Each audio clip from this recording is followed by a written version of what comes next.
It's not a surprise, but the Jets will have one less option at wide receiver when free agency begins next week. We'll break it down today on Locked On Jets. You are Locked On Jets, your daily New York Jets podcast. Part of the Locked On Podcast Network, your team every day.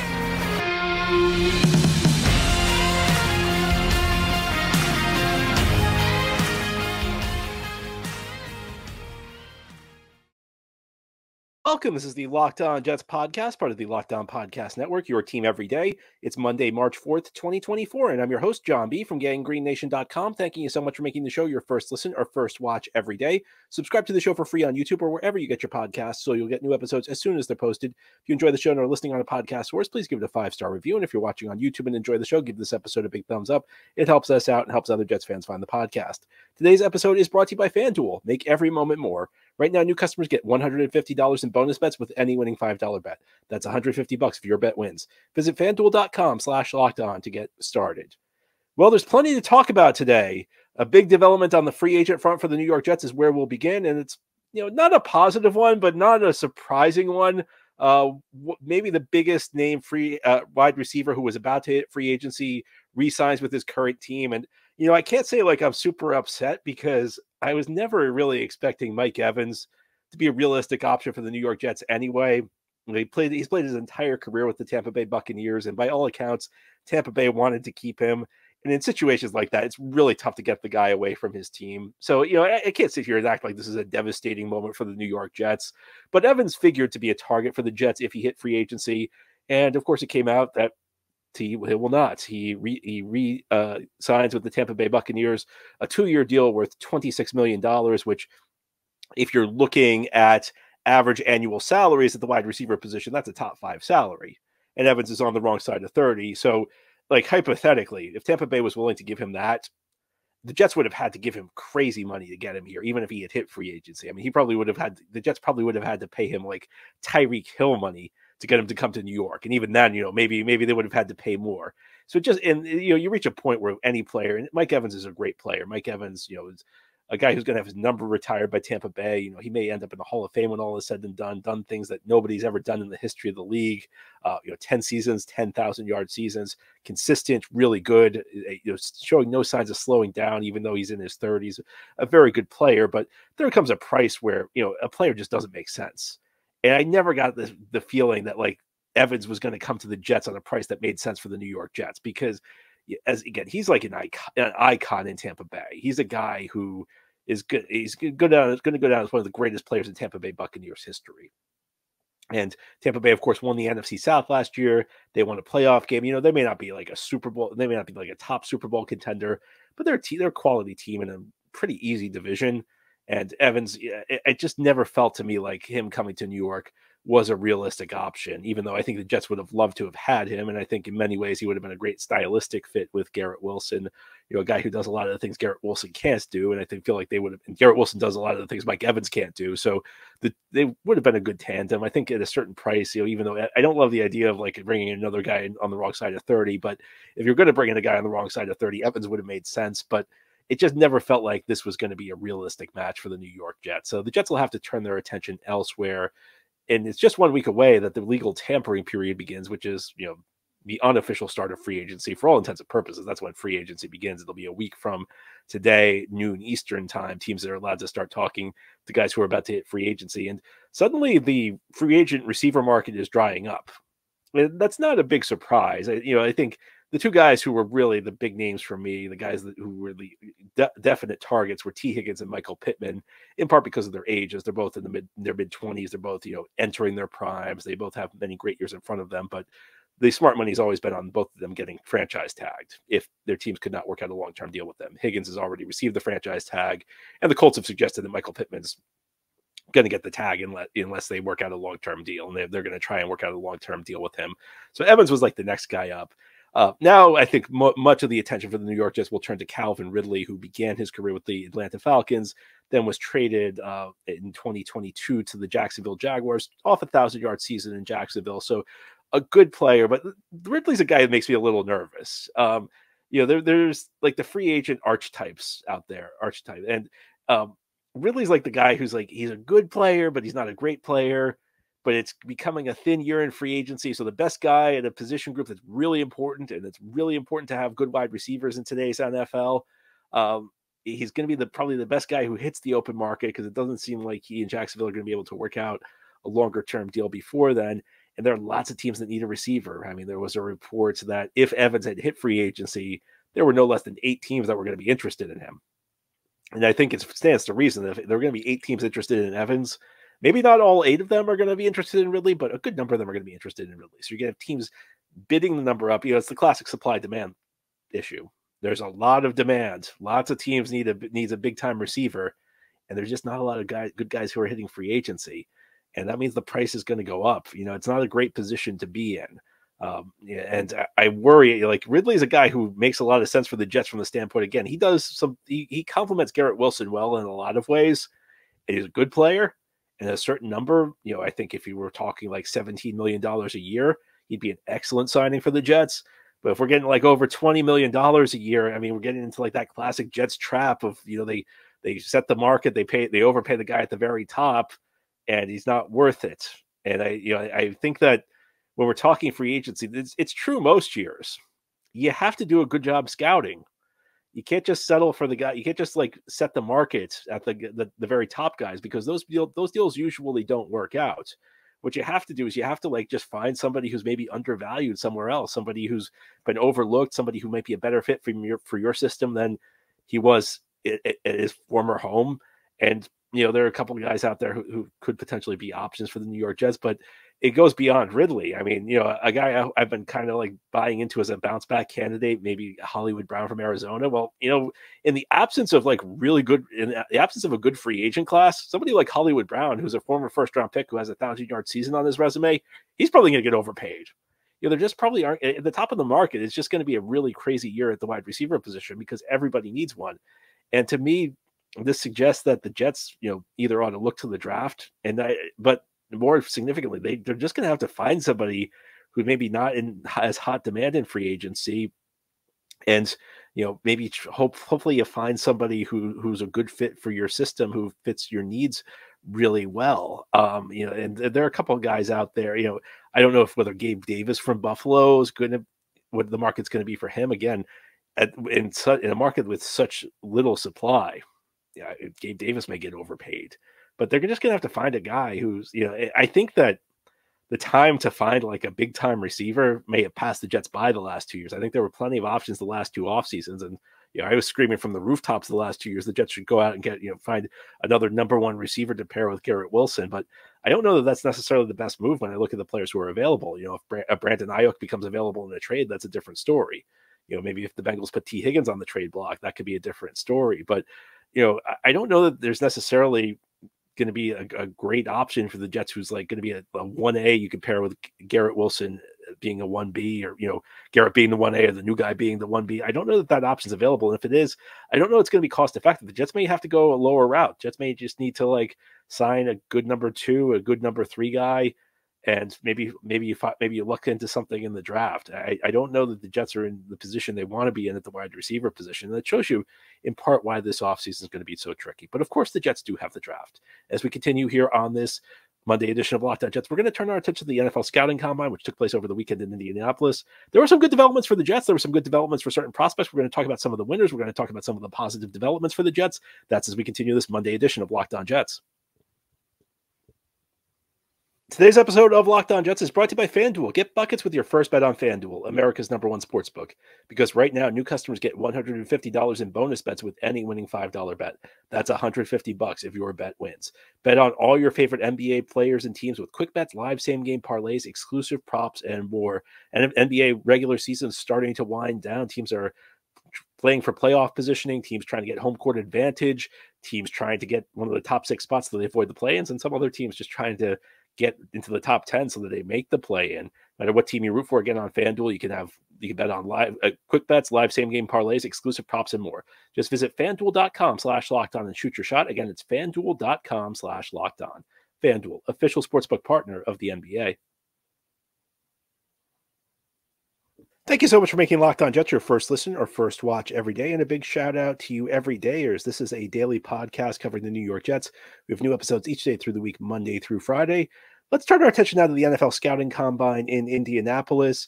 It took place over the weekend. Some players have improved their draft stock. I think overall there was some interesting developments for the New York Jets. And I think we could start on the offensive line. There's a guy I've been talking about a lot on the show, Talisa Fuaga, out of Oregon State, a tackle. And I've been pretty high on him, but I feel like there's always been the question: will he be able to play tackle, or will he be confined to the guard position in the NFL? And if you've been listening, you know that I've been kind of leaning towards the idea that he could play tackle. But the combine for him, I think, was a big test. There's some players where the combine matters more than it matters for other guys, but a guy like Fuaga, where you don't know, it's like you could be on the edge. He's probably going to be a good player. I think he's going to be, whoever drafts him, I think he's got a very good chance to be a good offensive lineman. But the question is whether, he's going to be confined to guard or whether he's athletic enough to play on the outside. Now, his arms came in kind of small. His arm length is a bit short for a tackle. But the good news for him is that he really did well in the athletic drills. There's this composite of all the scores. It's called RAS, relative athletic score, and he rated right up there with any of the other tackles in this year's class. And if you look at his performance in some of the drills, a 5.13 40-yard dash, it's good. It's not great, but it's good for a guy his size. His split was 1.77 seconds in the first 10 yards, which is important because on the offensive line, one of the things you look at is you're looking for the first 10 yards, how fast he gets out, because it kind of shows you in a broad sense some of his raw power in his legs. The 32 vertical, a 9.3 broad jump, some really good numbers that suggest he probably can, he might be able to play tackle. You can hold up at tackle with shorter arms if you make up for it by being super athletic, because you're kind of one-on-one on an island with guys. You have to be able to get out there. When you're playing guard, you have a guy next to you on either side, so you don't necessarily need to be as athletic. But when you're at tackle, you're alone on the edge, and guys can come from very wide angles. Sometimes you have to cover a lot of ground. So Fuaga showing that he has good athletic skills. A couple other guys who were impressive. I think the two guys at the wide receiver position who stood out for me, one is Brian Thomas out of LSU, and Malik Neighbors skipped a bunch of the drills in the combine. Brian Thomas's teammates, there's some people who out there who think Thomas might be better than Neighbors at the wide receiver position. And, Thomas had a big combine, an excellent 40 time, a guy who really kind of stood out. And again, there's a school of thought that Thomas is the better of the two receivers coming out of LSU this year, even though Neighbors is projected to go in the top 10. And I'm not sure how much this is going to change things, but something to keep an eye on, because Brian Thomas has a lot of fans. A guy I like, if the Jets can get a second round pick, is Ladd McConkey out of Georgia. And it was interesting because you saw, if you watch the combine, you saw a side-by-side of him and Garrett Wilson. And they have a lot of the same attributes when you're talking about their size and you're talking about their performance in some of the drills. Ladd McConkey ran a good 40 time. And this is a guy who's, he's kind of on the smaller side. Not super small, but he's a guy who's a little bit undersized. The way Garrett is. Garrett's a little undersized. I think some people have kind of typecast him as a slot receiver. But he's a guy, if you watch him on the film, has pretty good deep speed. A lot of times, the little guys, they have good speed in the short area. So if they're running an option route in the middle of the field and they need to explode either left or right horizontally, they can do it. But they're not necessarily guys who can build up and get down the field quickly. And if you watch McConkey on film, he's a guy who really does have pretty good deep speed. It looks like he can be a deep threat in this league. And in case you're wondering, no, he's not related. If you're a longtime NFL fan in the New York area, he's not related to Phil McConkey, the Giant special teamer from, 40 years ago. But a guy who, runs really good routes, does have that short area speed that you look for in a slot receiver, but also has good long speed. And I'm not saying he's, I saw those comparisons matching him side by side with Garrett Wilson. I don't think he's going to be Garrett Wilson. I'm not sure he's going to be quite that good, but this is a guy who could be very good receiver in the NFL. A guy who I remember 2 years ago I said this about Garrett, and even though I don't think McConkey's as good of a prospect as Garrett, I remember I said about Garrett, if you go back to some of the episodes I did in the lead up to the 22 draft, and this was before I knew the Jets would even take Garrett Wilson, that, look, I don't know how good he was going to be. I thought Garrett had the potential to be an excellent receiver, but based on his skill set, the odds of him being a total bust were very low. And I feel that way about McConkey. I feel like, I don't know what he eventually is going to be in the NFL. Is he going to be 1,000-yard receiver? Is he going to be an 800 guy? It's tough to say, but it's difficult for me to look at McConkey's skill set and say that this guy is going to be a total zero. Like, I think he's going to be a good player in the NFL. I think he's going to stick around for a long time, and he could end up being an excellent player. But I think the odds of him being, the odds are never zero of being a total washout. But guys get hurt or something like that. But I think the odds of McConkey being a bad player in the NFL are pretty, pretty low, at least as low as you can be at the receiver position. But there was some other good news from the draft. I mean, I think, if you watch the first day, some of the guys on the defensive side of the ball played really well. And you may wonder, well, why is that good? Jets aren't going to draft anybody defensively at 10. Well, that's the point, is that you want guys you have no interest in to go before 10. Because essentially, if the teams in front of the Jets are taking guys the Jets are interested in, Jets lose. If the teams in the top 9 are taking players the Jets have no interest in, that's great for the Jets, because essentially that means they're pushing the guys the Jets want down the board. So a guy like Dallas Turner, the edge rusher out of Alabama, having a big, a big combine, that's a positive thing. I think a lot of the defensive guys had an excellent weekend, and that the odds of like somebody the Jets want falling to them, I think, went up because of some of the stellar performances on the defensive side of the ball, Dallas Turner being one of them. And then there's also a little bit of buzz about the quarterbacks, and this could all be, it's smokescreen season, the normal caveats apply. We don't know any of this for a fact, but there's a lot of buzz about JJ McCarthy going high, and this could be generated by his agent to try and get some team to trade up for him. But there's now talk maybe there could be 4 quarterbacks going in the top 10. And for the Jets, JJ McCarthy stock rising is a win-win, because that means he's going to go in front of them if this is true. And again, Jets are probably not drafting a quarterback at 10. We can debate the merits of whether or not they should be drafting a quarterback, and I think there's a case to be made. I think there's a strong case to be made. The Jets should be looking for their quarterback in the future in this draft. But I don't think they will.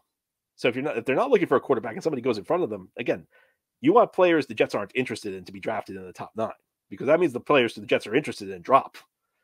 But if McCarthy's there at 10 and suddenly there's a buzz around him, that could open up the Jets to a potential trade down.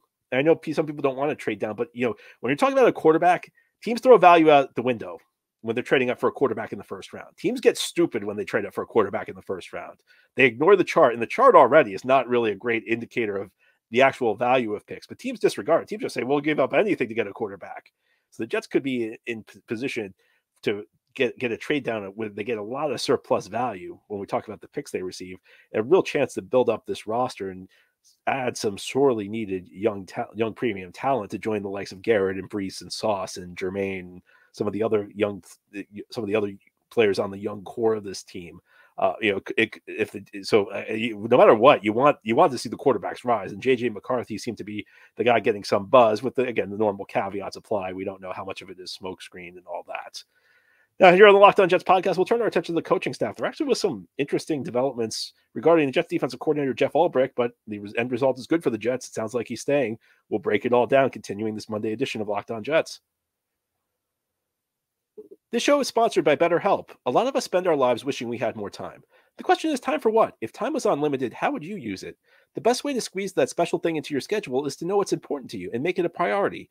Therapy can help you find what matters to you so you can do more of it. There are so many benefits to therapy. It's helpful for learning positive coping skills and how to set boundaries. It empowers you to be the best version of yourself. And it's not just for those who've experienced major trauma. If you're thinking of starting therapy, give BetterHelp a try. It's entirely online, designed to be convenient, flexible, and suited to your schedule. Just fill out a brief questionnaire to get matched with a licensed therapist and switch therapists at any time for no additional charge. Learn to make time for what makes you happy with BetterHelp.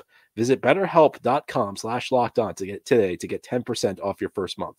That's BetterHelp, HELP.com/lockedon. This is the Locked On Jets podcast on this Monday. Now let's turn our attention to the Jets coaching staff.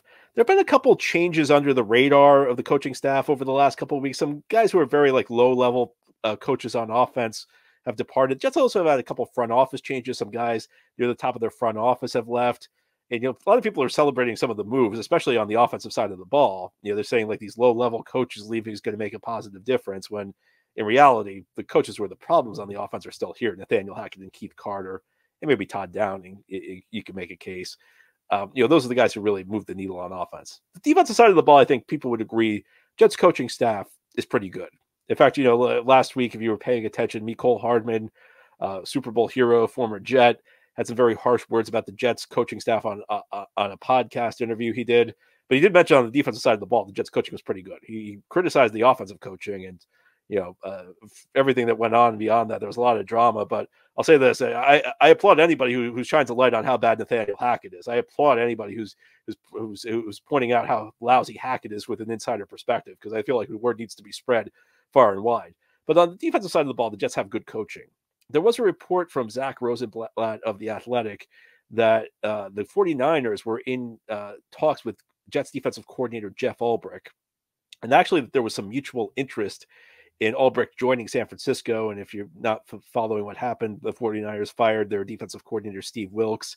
Even though they had a very good season defensively, it was more of a philosophical thing. Kyle Shanahan wants to run a certain type of defense, kind of similar to the defense the Jets ran under under Jeff Ulbrich and Robert Saleh. Saleh came to the Jets from San Francisco, so Kyle Shanahan's comfortable with the type of defense the Jets run.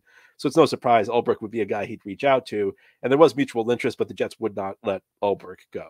And, I think there are a couple of things you can point to from this. I think there are some things that are good for the Jets and some things that, maybe are a little troubling. I think, the good thing is that, and this has been true across the league this offseason, it's been kind of surprising how many teams have been interested in people who work for the Jets. They've had, again, some guys in the front office have departed and you found bigger jobs. A guy, Chad Alexander, in the front office moved into moved to the Chargers, LA, for a job that proved to be a promotion. Again, a couple of the lower level coaches on offense were able to move up to bigger jobs. It's a positive when it doesn't feel that way, because it feels like the guys running the Jets aren't very good for the most part. But that may be true at the top with like Douglas and Saleh and Hackett. But there apparently are some lower level guys on this team who have a lot of respect across the league. And I think the fact that Jeff Ulbrich got that sort of recognition, the fact a Super Bowl team would want him to take over their defense, that's a positive thing for the Jets. The thing I don't love is that Ulbrich was interested in going. And that's something that seems a little troubling to me, that because, you could say, well, he's going to a Super Bowl team, but what worries me about that is, do you think Steve Spagnuolo's interested in leaving Kansas City? Do you think if Ulbrich was happy here, he'd be interested in leaving? I wonder what's going on there. And there's an argument to be made that, in New York, when you're a defensive coordinator with a head coach who's got a reputation on the defensive side of the ball, maybe there's an argument that Ulbrich's a little bit worried about the perception that it's Saleh's defense, and that, if he wants to get the recognition that will be required for him to get a head coaching job, maybe he needs to go to a team with a head coach with an offensive background, so that it'll be obvious that he's the guy running the defense. I think that's a fair argument. I think it's also fair to point out that San Francisco defensive coordinator job has been an incubator of head coaches across the league. Robert Saleh was their defensive coordinator, got a head coaching job. D'Amico Ryans was a defensive coordinator, got a head coaching job. Steve Wilks, they went to the Super. They were play away from winning the Super Bowl with Steve Wilks. He may not get a head coaching job, but a guy who did a pretty good job there and left himself in position to at least get another quality job in the NFL. So there's an element of that, but I don't love the idea that Ulbrich's interested in leaving. That's something that it's not on its own, it's not a big deal, but just in the context of everything else that's been going around with this team, it's one of those things that's just a little bit of a warning sign. It's maybe something you just kind of put in the back of your head and see whether something emerges from that later. But the good news at the end of the day is that Ulbrich is staying. And I think most people would agree, as much grief as Ulbrich got his first year with the Jets. I mean, look at that, halfway through that year, half the fan base wanted him fired when he had a defense that had no talent. When Ulbrich's been given talent to work with, he's proven to be an effective coach, an effective schemer, an effective teacher, a guy who's helped develop young talent, a guy who's run a very effective unit, a guy who even Mecole Hardman kind of praised. I mean, Mecole Hardman did not praise him by name, but talked about how the defensive coaching on the Jets was far ahead of what the offensive coaching was. There's a lot to like about what Jeff Ulbrich has brought to the table. And I think, it's a positive thing that he's staying. And, I think the Jets are making the right move by blocking him from going elsewhere. And that's, the way the NFL works. It's, if you're a coach, you kind of have to decide, if you're an assistant coach in particular, you have to decide whether you want the job security of the contract extension. Because if you sign a multi-year contract extension, you got job security, but it also means you can't really leave for a lateral move unless your team lets you. And I think the Jets, based on the way the defense has played the last couple of years, the last thing the Jets need is any sort of lack of continuity on the defensive side of the ball. They need a lack of continuity on the offensive side of the ball. They need to mix things up on the offense. But the last thing the Jets need is to shake up anything on the defensive side of the ball, because that's been the dominant unit of the team, and that's been the unit that's been good enough for the Jets to win games. So Ulbrich ends up staying. Good that the Jets have a defensive coordinator who's desired. Don't love that he may have been interested in leaving, but glad at the end of the day he's staying. Anyway, that's all for today's episode. This has been the Locked On Jets podcast, part of the Locked On Podcast Network. Your team every day is our motto. As always, if you enjoy the show, hit the subscribe button where you're watching or listening so that you'll never miss an episode. If you enjoy the show and are listening on the podcast source, please give it a 5-star review. And if you're watching on YouTube and enjoy the show, give this episode a big thumbs up. Helps us out, helps other Jets fans find the podcast. Have a great Monday, everybody. We'll be back tomorrow to talk more Jets.